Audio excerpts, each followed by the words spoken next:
Hi, this is On It Imagination, and I am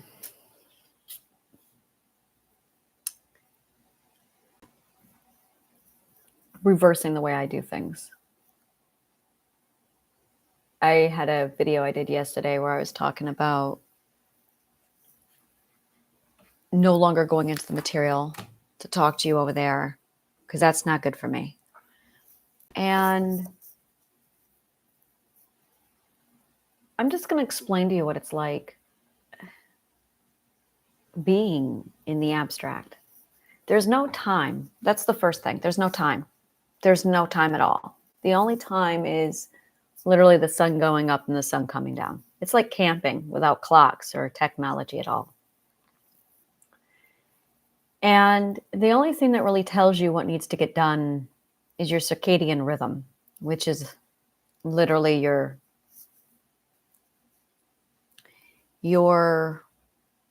intuition. Your intuition is a cosmometer. It literally takes the temperature of the universe. Yeah, it's a cosmometer. And the very first thought that you have is, what do I want to do?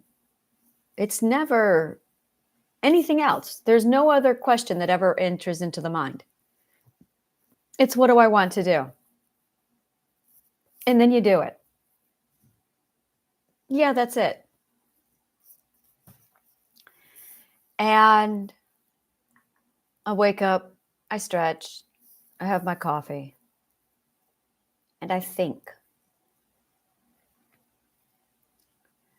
There's a lot of thinking in the abstract. There's a lot of thinking. And I think that's why a lot of people don't get here, is because you really think. And the more you think, the bigger the abstract gets. And then I took what was in my mind. It's called conceptualization. And then I took what I had in my mind and I literally integrated it into the material plane. So that after I formulated how I wanted it all to look and feel like and be, I just replicated it in real life. And that's really what make-believe is you manifest all the variations of what you want. So you can literally sample everything until you find the one that you really love the most. And then you just replicate it in real life. So you get to sample everything before you try it out in real life. I want to be a pirate captain. That's what I have settled on. Pirate captain it is. And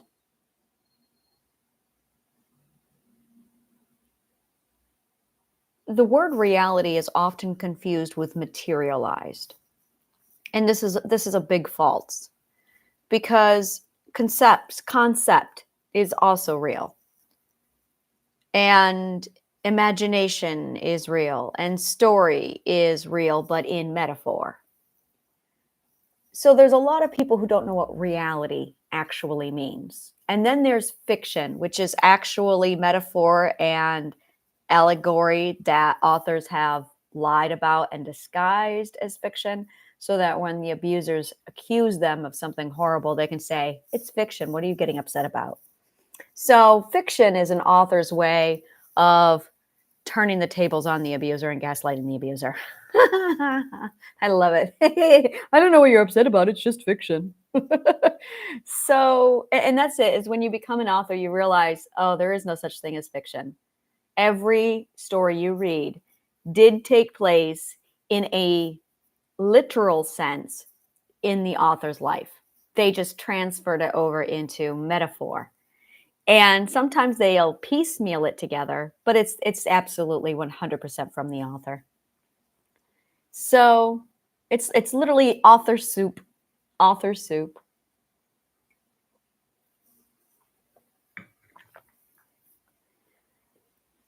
Physics rules here. Physics and logic.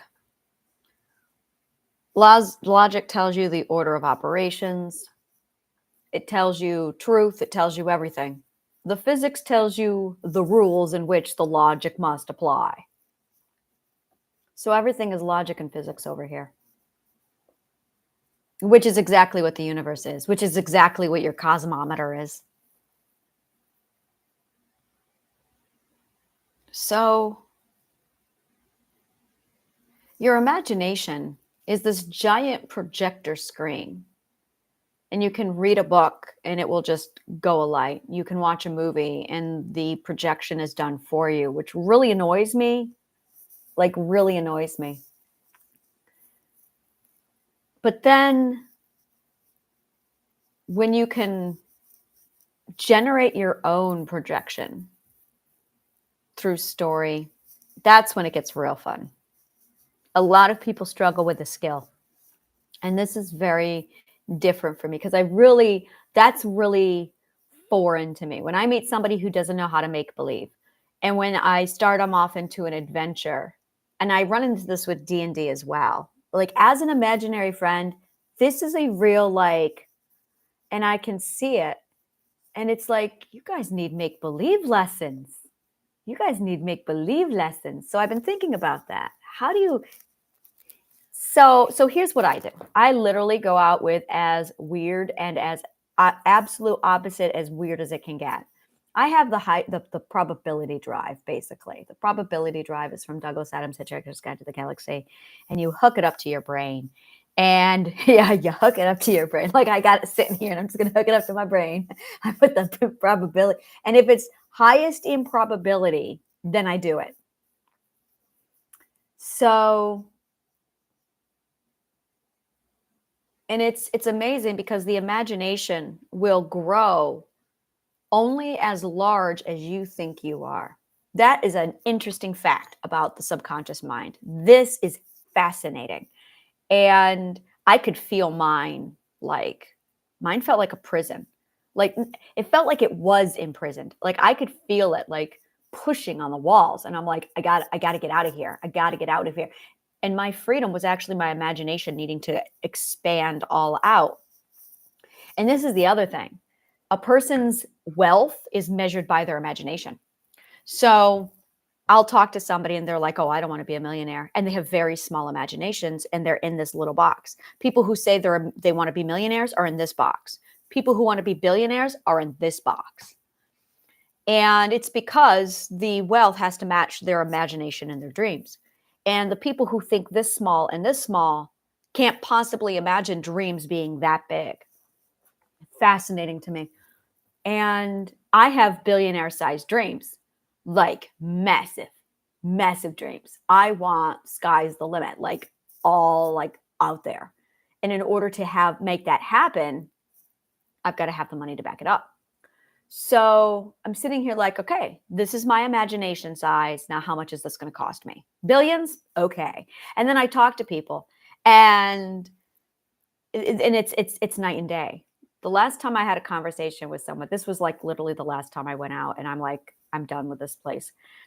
I was talking to a former acquaintance of mine and he was talking about his dreams and I started talking about mine, about how I want to own a cruise ship line that cleans the ocean while we're on the cruise ship. Like, I have plans. And I want to turn it into like the Healing Garden getaway resorts. And I want some of these to be like pirate ships so that you could actually go on a pirate ship, but it's a cruise ship that cleans the ocean all at the same time. So I have this idea and I was telling him about it and he's like, oh, you have really big, and I literally watched him shrink. And I went, wow. And I just realized I can't be hanging around these people anymore because my imagination intimidates them.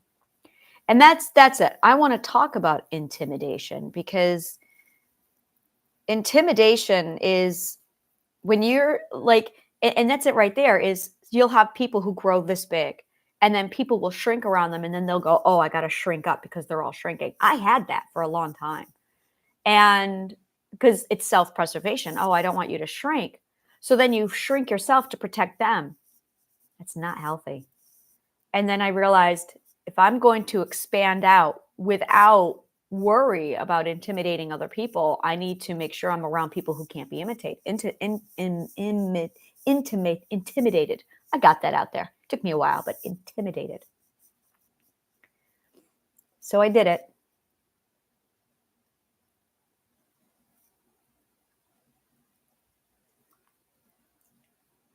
People have no idea how to work with the abstract. I have no idea how to work with material. It blows my mind. It's like of everything with the abstract, it's the one thing that really blows my mind away with people is how much they don't understand about the abstract, how averse to it they are, how avoidant they are. And when they start to dabble in it, and I'm just like, they just don't know anything about it. I need to give you a tour of the abstract. I think that's what I'm going to do next. Is I'm going to give you a tour of the abstract. And is it a mindset? Well, yeah, it's more of a perspective, actually. It's a perspective. It's a dimension. It's not really your mindset. Your mindset is a consequence of the perspective you're in. Words matter over here. Words really matter over here because words in the abstract build logical code over here. They actually build it over in the material plane also, but so over here, linguistics is everything. Linguistics, words, physics, it's everything. Because the moment you can't, it's amazing. It's amazing.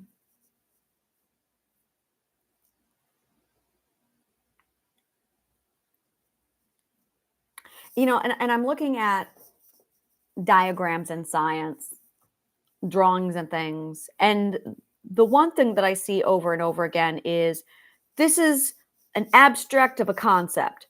This is a concept. And that's what my cognitive core is. It's a concept. And yeah, you guys have no idea how to navigate over here. This is fascinating to me. I'm like studying the psychology of the abstract and I'm like, wow. And I'm trying to articulate the wording to translate it from over here.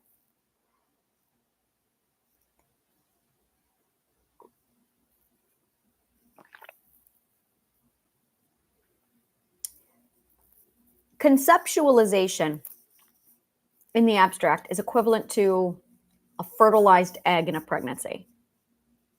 The material plane is the birth of the child.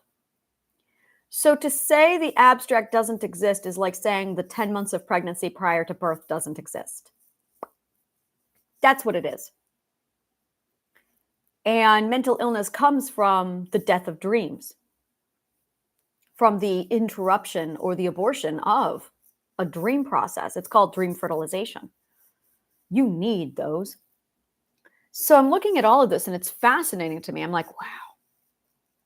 Now I know this place, but I'm trying to figure out how do I explain it and break it down for you guys. The problem is all these scientists, spiritualists, you're all walking in the abstract and none of you have any idea what you're into. None of you know what you are into. And it's fascinating to see. So there's layers. The first layer is up to the sixth perspective. And that's what I refer to as the outer abstract. That is, I guess you would, is it the inner abstract? It's like the exterior. It's only the fifth and the sixth perspective. The fifth and the sixth perspectives. They can access imagine there's a wall. Literally a wall. Well, literally for me, metaphorically for you. And there's a lot of magic that happens over here in the abstract, and it seeps and spills over into your world. And when you get it, you're like, oh, look at this, a clock. But you don't quite understand what the clock is. I would say you don't understand what time is. So you create a clock to help you understand what time is. But now I'm over in the abstract looking at your clock going, what the fuck is that? I still don't understand clocks. And I'm like, okay, let me show you what time really is over here.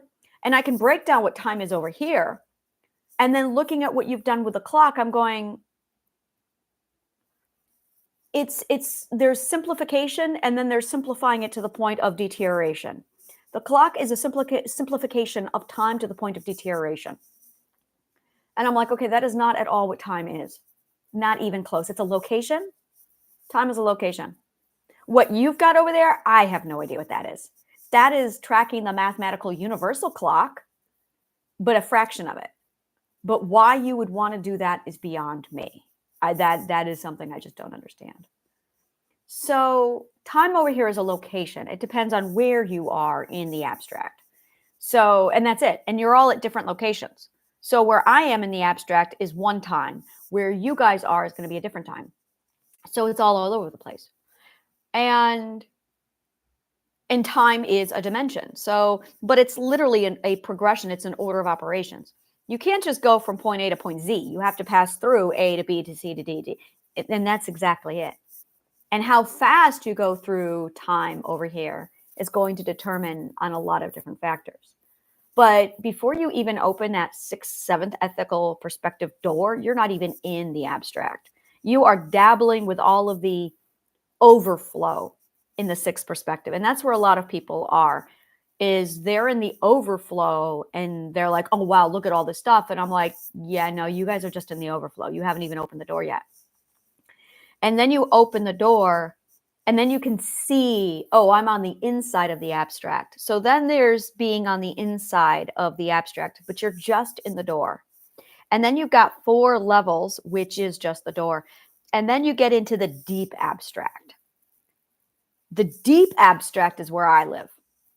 And every spectrum, every perspective is a potential visibility.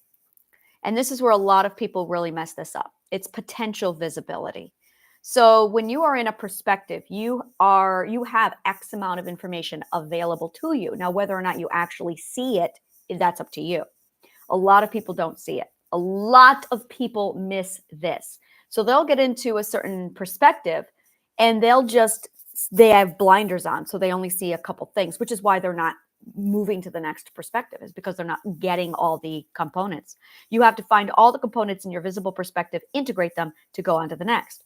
So people aren't doing that because people don't know how to do that, because people aren't taught how to do that. So, and that's really it, is if like for children, for the students here in the abstract, that's one of the things I tell them is, and that's it right there. This is our school over here, is you're in a perspective. How much visibility can you see? How much visibility do you have? Turn on the lights and look around. Explore your perspective. Now, you're not going to be able to go beyond your perspective. So you can scour the abstract and explore your mind and walk in your mind as much as you want, but you are going to be limited by the perspective. So if you are in the 5th perspective, you can go into your mind and walk around it all you want. You're not going further than that. You're not. It won't let you. Self-preservation. And this is where a lot of people are terrified of even doing that, because they're afraid that they'll go deeper. I'm going to tell you right now, you can't go deep. You cannot go deep. You cannot go deep. It will not let you. You have to pass the test to go deep. So a lot of people are just going wide. They're going up, but they're not going deep. So they think, oh, it's an ascent. Yeah, you got to go deep, but you're not going to be able, the door's locked. You have to pass the trial to do that. But a lot of people won't even poke around in their abstract. But in order to poke around in the abstract, you've got to clear out all your logical fallacy first. You've got to clear out your code. So that's where the healing comes in, where it's going through all your logical code. Because, and this is, of all Christ's words, I think this is the most butchered, is you can't take anything from the material into the abstract. You can't. That you just cannot. And people thought, oh, he meant money. No, he meant knowledge. He meant false information. What is that statement that he made? He made one very specific statement. You have to abandon the material possessions to enter the kingdom of heaven. If you want to be, let me see here. Where's the, okay. If that will be perfect, go and sell all that you have and give it to the poor, and you shall have treasure in heaven. Come and follow me.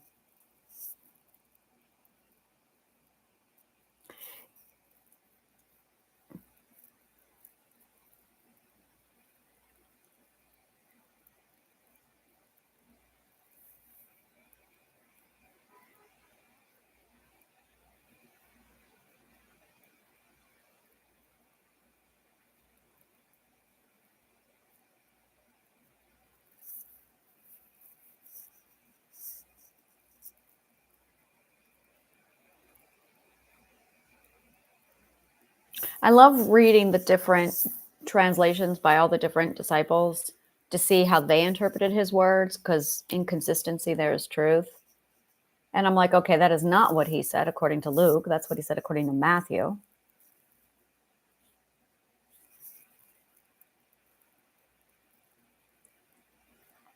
But basically, it's this concept that we think possession is in our material physical thing, and that is such that's no. The possessions are your mindset. The possessions are your beliefs, your opinions. That doesn't come in here. It can't. And logic and physics, and yeah, logic and physics. You just can't.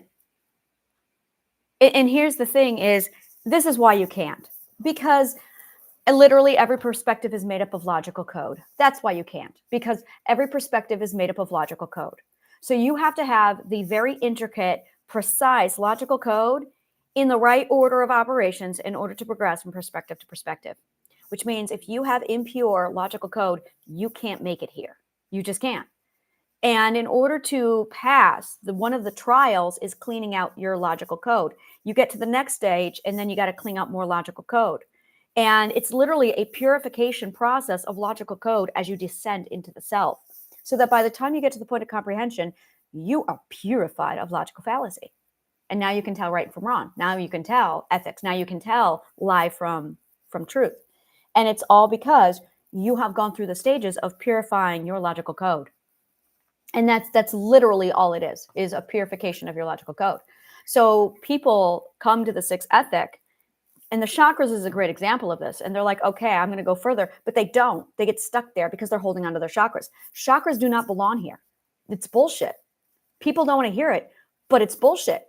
It is a coloring book that some people made up thousands of years ago to, in the material plane, trying to translate what they think is here, but they're not here. The chakras are crap. They're absolutely crap. And once you get here, you get to see how crap they are, and you're like, oh. And it's like a 5-year-old drew a picture, and now you've got all these people following the 5-year-old's coloring book going, oh, this is it. No, it's not. That's a coloring book. That's like, it's ridiculous. So, and that's something where people will ask me about it, and I'm like, it's so highly incompatible with the abstract. So that's an example of people who hold on to it, and as a result, they're not descending. And the people who have made it past have abandoned the chakras. So that's an example of you're just not going to make it here. You're not going to be able to get into here. And you're gonna have to, like, this is one of the requirements, is whatever spirituality or religion you believe, you're gonna have to abandon it to cross through here. It's the test of the seventh. The test of the seventh is going, I don't believe in God anymore, and you have to literally throw God away in order to transcend. You have to. So there's a lot of people who are like, oh no, well now that's okay, but now you've just stunted your growth, because the moral of the lesson is to grow. No matter what you hang on to, the moral of the lesson is to let it go, to pass on.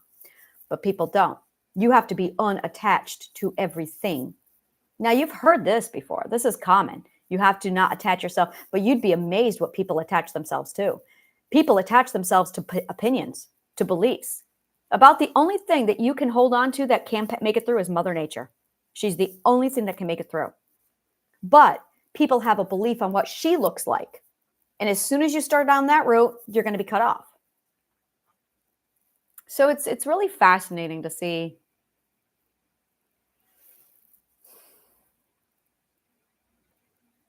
what people prioritize and what they don't prioritize.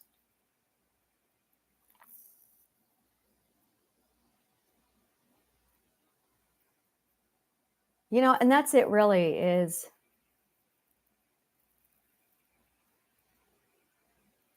every challenge in our life is just a logical equation of just finding the right logical code. That's problem solving. You're just finding the right logical thread to go into the chain so it can open up the door. That's it really. But you got to be really fucking good at logic to pull this off. So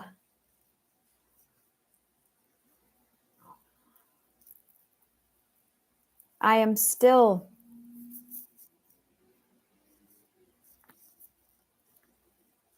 boy, do I feel wounded. I feel like deep, deep wounded. Yeah, that's what I feel. I feel really deep wounded right now, and I'm still recovering from it.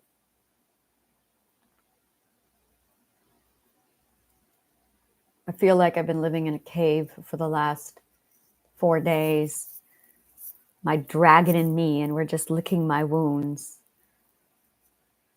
And we're just trying to open the door and get through this. And the only way through is the logical code. Where I am, you don't make a move without logical code. Oh, good God, you do that, you get lost. And that's just it. That's just it. I've been stuck in this space with someone for a very long time, and I can't. It's been too tired to figure it out. Don't have enough education to figure it out. And we're both like top logicians. And we care about each other too much to just throw it away. So in our exhaustion, we just sat down in this space together, and then we got stuck in a stagnant pool. And every time I shifted perspectives, the very first thing I would do was go back to the space with him and try and see if the logical code would work for 2 years. It finally does. Finally. I finally got to a certain point in my own development where I went, oh, I finally am good enough in logic to do this now. So then I took it back and I said, I got the logical code. I can get us out. And we ended up getting ourselves inside of a level 36 plus problem. And that's something that people don't realize is you'll be going through life and you'll find yourself in an 8th perspective problem. But if you're stuck at 4th perspective, you're going to be there until you get to 8th perspective. This is what people don't know. This is why the perspectives matter, is because you might get yourself into a 6th perspective problem. But if you're at the 2nd perspective, you're not going anywhere until you learn how to grow and evolve from the 2nd to the 6th so that you can then logically solve the problem you're in to get out of it. I figured that one out 30 perspectives ago. And I was like, okay, what size problem am I actually dealing with? And the one my partner and I have been in is easily, let me do the math. It is the 44th level of consciousness. That's right. He and I found a 44th level of consciousness problem.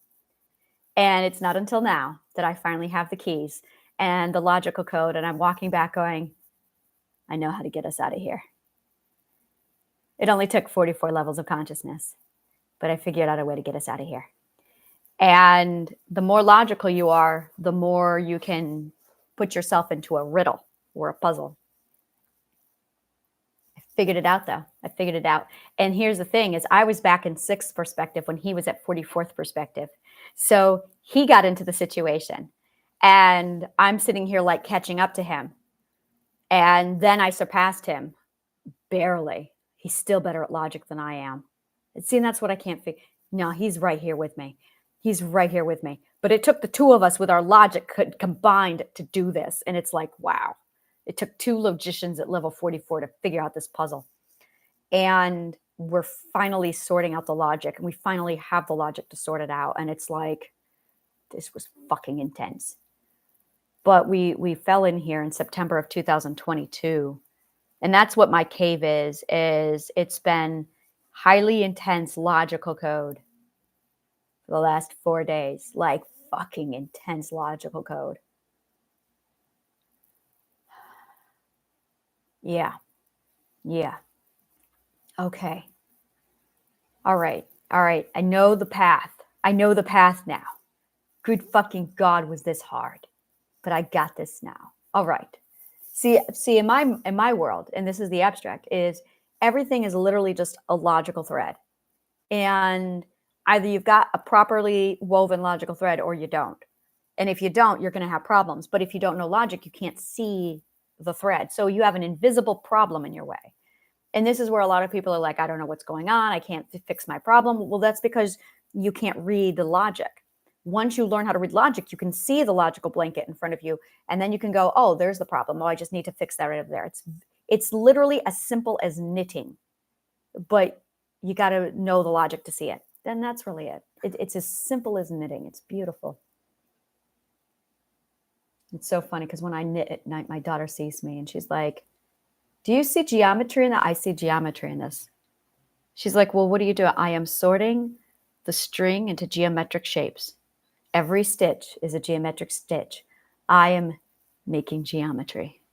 I'm organizing my string into geometric shapes. Oh yes, I love knitting. This is a thing I do. It's making string into geometric shapes. Oh yes, it's the exact same thing as it's logical code, except I do it with words. All right, so your cosmometer.